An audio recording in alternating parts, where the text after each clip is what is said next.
olfactory nerve in the first and the short space.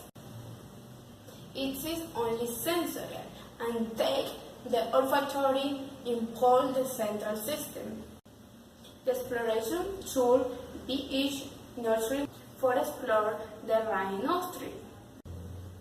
The patient should occlude left nostril and close his eyes.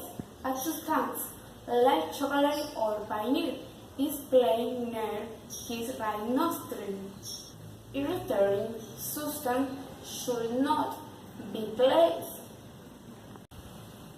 The explorer the left occluding the right and flowing the same step. And the explorer the left occluding the right and flowing the same step. The optic nerve, also known as cranial 2, is a parietal nerve that transmits visual information from the retina to the brain. In humans, the optic nerve is derived from optic stalks during the seventh week of development and is composed of retina ganglion cells, axons, and glial cells.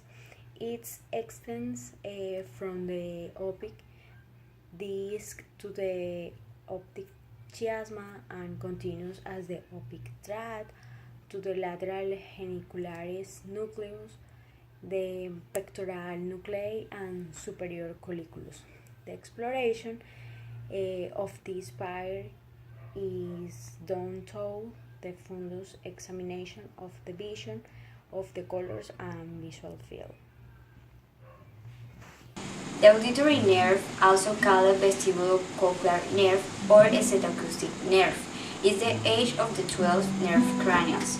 It is responsible for balance and auditory function. It is afferent sensorial nerve. It consists of two origins, one real and the other apparent. Real origin is two of its parts have their origin in the peripheral ganglia analogous to the spinal nodes. Apparent origin penetrates the encephalic bridge by the lateral end of the bulbar point groove. At this point, emerge from the cranial box transmits the audition impulse of the outer ear.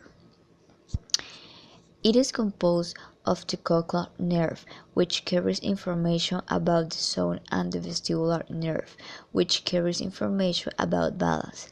Balance is evaluated by the gait and general stability of the body that connects the ear to the brain cells, transmitting nerve impulse from the cells in the inner ear to the brain, where auditory perception is actually performed. The auditory functions is evaluated by sounding the fingers bilaterally in the ears and asking the patient if he hears the sound bilaterally and if they are even in intensity. The tumors, acoustic neuromas, are responsible for disturbance and hearing this nerve. The exploration should be in a room where there is as much silence as possible. The perception of sound is first explored by aerial transmission and then by transmission. The first is examined talking to the patient or in the middle of the clock test. Why? How do you pronounce some simple words and equations? It is also explored by placing a pocket watch or vibrating touring fork in front of the patient's external auditory canal. His has been taken into account both in the ears and in the case of the same distance of both ears, if there are differences between one and the other. Perceive up to the distance of 6 to 8 meters. The perception of sound by transmission is explored through 3 tests of Weber, Ring, and Sachbach. Exploring to the cochlear branch. The exploration must be done in a room where there is as much silence as possible. The perception of sound is first explored by air transmission and then by the bone transmission. The first is examined talking to the patient or through the test of the clock. one ear is occluded with the hand, and the patient is prevented from looking at the doctor when he or she speaks some simple words unquestioned. It is also explored by placing a pocket watch or vibrating tuning fork in front of the patient's external auditory canal. It is done successfully in both ears. Nothing if the patient hears the same distance from both ears. If there are differences between one and the other, or if on one side he listens and on another he does not. Normally, it should be perceived up to a distance of 6 to 8 meters. The perception of sound by bone transmission is explored through the Weber ring and swashbuck test. Weber test: a vibrating turning fork is placed at the apex of the skull, and the patient is asked how to perceive the vibration.